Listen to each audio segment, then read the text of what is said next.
আমাদের একটা ফানি পর আছে, আপনারা যদি এতিন করেন আর পান করেন হয়তো লাভ হবে।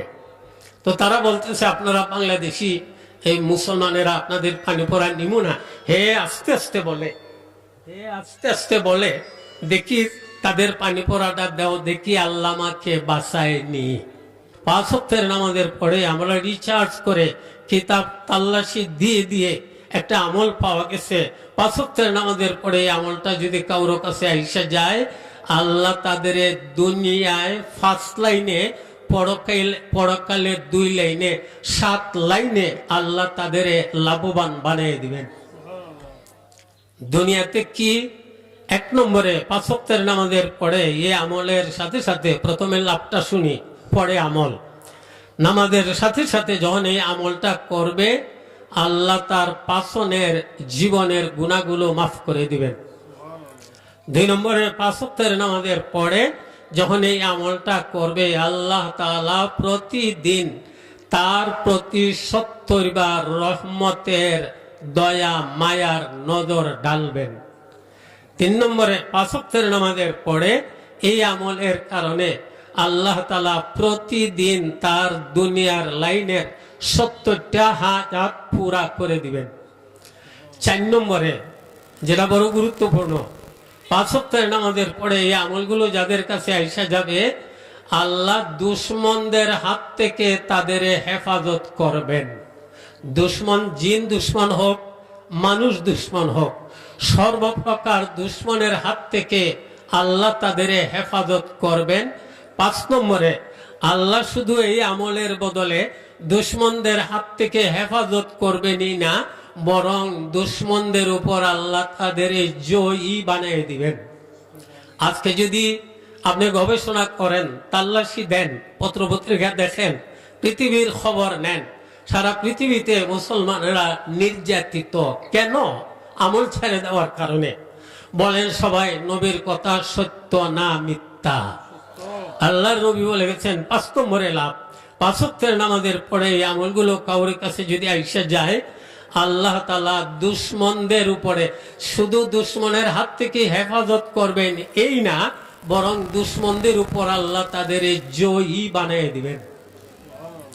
6 নম্বরে পরকালে আল্লাহ তাকে তাদের হাদিরাতুল কুদুস নামক আল্লাহ তাআলার একটা বিশেষ মহল আছে, ওখানে তাদের জায়গা দিবেন। 7 নম্বরে এই আমলওয়ালাদের পরকালে আল্লাহ তাআলা জান্নাতুল ফেরদাউসের মেহমান বানিয়ে দিবেন। আপনারা বলেন 5 ওয়াক্তের নামাজের পরে আমি আমল বলছি, আমল করাতে কি বুঝলেন? লাভ না খাস্তা। নেকি তো নেকি, পরকালে বেহেশত, আর দুনিয়াতে আপনি বুক পোলায়ে চলতে পারেন, কোনো দুশমন আমার কোনো ক্ষতি করতে পারবে না।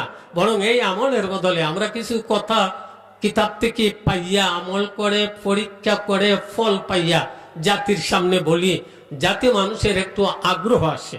যদি আপনার কাছে আমল আইসা যায়, আল্লাহ তাআলা জিন দুশমন মানুষ দুশমনের হাত থেকে হেফাজত করবেন, বরং তাদের উপরে আল্লাহ আপনাকে জয়ী বানিয়ে দিবেন। এখন আসুন আমল কি? 1 নম্বরে সূরাতুল ফাতিহা আসেনি আপনাদের এলাকায়? আলহামদুলিল্লাহ। নবীর কথা, সূরাতুল ফাতিহা শিফাউন লিকুল্লি দা। আলহামদুলিল্লাহ, সূরাখানা হইল সর্বরোগের ঔষধ। নবী সত্য, নবীর কথা সত্য, আপনি আমল করে দেখেন।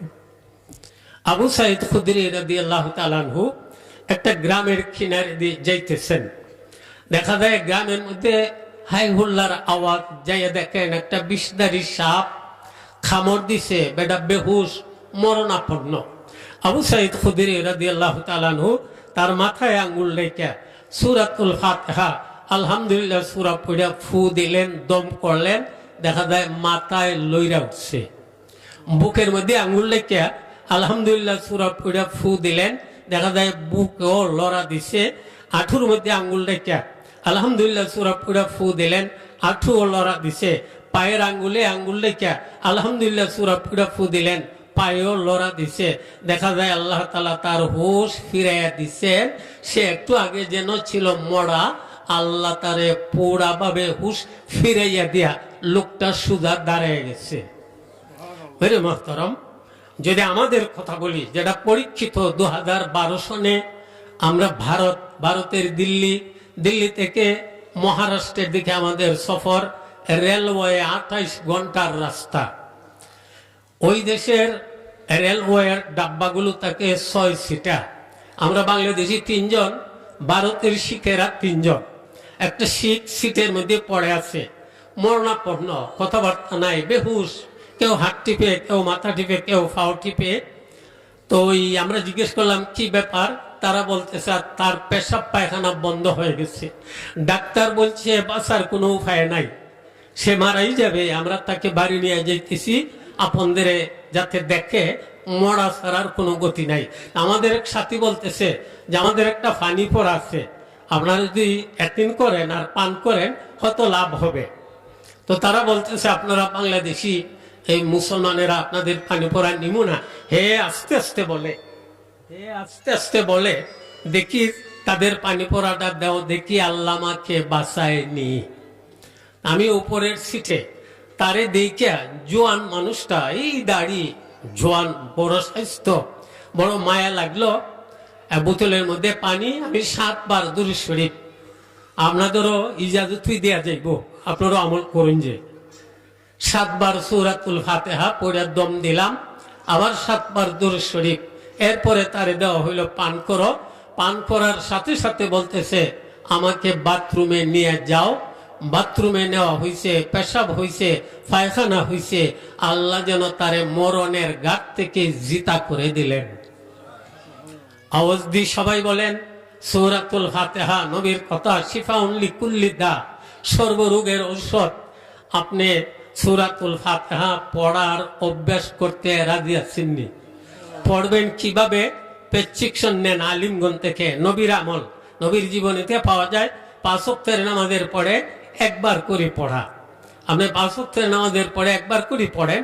আরো যদি লাভ শুনেন, সূরাতুল ফাতিহার নজির না আছে তাওরাতে, না আছে জাবুরে, না আছে ইঞ্জিলে, না আছে কোরআনে। আপনি যদি সূরাতুল ফাতিহা একবার পড়েন, মনে রাখেন আপনি যেন আসমানি 4 খান কিতাব একবার খতম করলেন। এইটুকু একটা সুযোগ আপনার হয়ে গেল। 1 নম্বরে সূরাতুল ফাতিহা বলেন সবাই 5 ওয়াক্তের নামাজের পরে একবার করে পড়তে রাজি আছেন? যত পারেন আরো বেশি বেশি পড়েন। আমাদের কাছে লোকজন আসে রোগ আর রোগ, ঠিক আছে সূরাতুল ফাতিহা পড়ো, নবীর কথা, সূরাতুল ফাতিহা সর্বরোগের ঔষধ। 2 নম্বরে আয়াতুল কুরসি। আল্লাহর নবী এক হাদিসে বলে গেছেন 5 ওয়াক্তের নামাজের পরে ইয়াকিনের সাথে, দেখেন নামাজও পড়ছে, এরপরে যদি সে আয়াতুল কুরসি পড়ার অভ্যাস করে, এই আমলওয়ালা মরতো আর বেহেশতে যাইতো। বেহেশতে যাওয়া শুধু তার মরণ বাকি।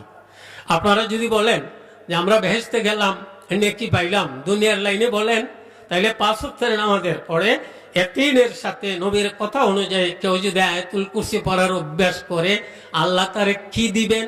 হায়াতুল হায়ওয়ান কিতাবে ঘটনা পাওয়া যায়। নবীর এক সাহাবী রাস্তা দ্বারা চলছেন, জিন আসছে কুস্তি করত। সাহাবী বলেন আসো কুস্তি করো। একজন জিন এখানে আসলে যদি হাউক দেয়, কেউ এখানে থাকবে না, জিন আসছে সবাই দৌড়বে। সাহাবী বলেন আসো, কুস্তি চলছে, জিন নিচে পড়ে গেছে। জিনে কয় আমি তাল মতো ধরতে পারি নাই, আবার কুস্তি চলো, আবার কুস্তি চলছে, নিচে পড়ে গেছে।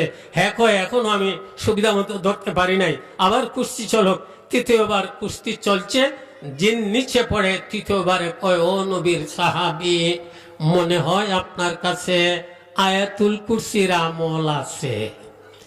এ নবীর সাহাবী, যাদের কাছে আয়াতুল কুরসির আমল থাকবে, আমি জিন না শুধু সকল জিনে মিলেও তার সঙ্গে কুস্তিতে পারবে না। তা বোঝা গেল 5 ওয়াক্তের নামাজের পরে যারা আয়াতুল কুরসি পড়ার অভ্যাস করবে, আল্লাহ তার শারীরিক শক্তি বাড়ায় দিবেন, জিনদের হাত থেকে হেফাজত করবেন। এমনকি বলা হয় যে ঘরে ঘুমানোর সময়ে আয়াতুল কুরসি পড়ে ঘুমাবে, এই ঘরে জিন ভূত প্রেত ঢুকতে পারে না। এমনকি নবী বলেন ঘুমানোর সময় আয়াতুল কুরসি পড়ে কেউ যদি ঘুমায় যায়, তার ঘর তার পার্শ্বের লাগা ঘরগুলো তো চুরি ডাকাতি হইতে পারে না। তাহলে 2 নম্বরে আয়াতুল কুরসি 5 ওয়াক্তের নামাজের পরে পড়বেন। আপনার মরণ শুধু বাকি, মৃত্যুর সাথে সাথে আল্লাহ আপনার কবর বেহেশতের আরামের ঘর বানিয়ে দিবেন। 3 নম্বরে সূরা আল ইমরানের 18 নম্বর আয়াত, আবার ফাজাইলের কিতাবে দেখছি 19 নম্বর আয়াত। এই 2খানা আয়াত পড়েন। 4 নম্বরে সূরা আল ইমরানের 26-27 নম্বর আয়াত আপনি পড়েন। এই 5 ওয়াক্তের নামাজের পরের আমল: 1 নম্বরে সূরাতুল ফাতিহা, 2 নম্বরে আয়াতুল কুরসি, 3 নম্বরে সূরা আল ইমরানের 18-19 নম্বর আয়াত, 4 নম্বরে সূরা আল ইমরানের 26-27 নম্বর আয়াত। 5 ওয়াক্তের নামাজের পরে এই আমলটা যাদের কাছে আসবে, আল্লাহ তাদের 7 লাইনে লাভবান বানাইয়া দুনিয়াতে দুশ্মনের হাত থেকে হেফাজতে রাইখা দুশ্মনদের উপর জয়ী বানাইয়া পরকালে আল্লাহ তাদের জান্নাতুল ফেরদাউসের মেহমান বানিয়ে দিবেন।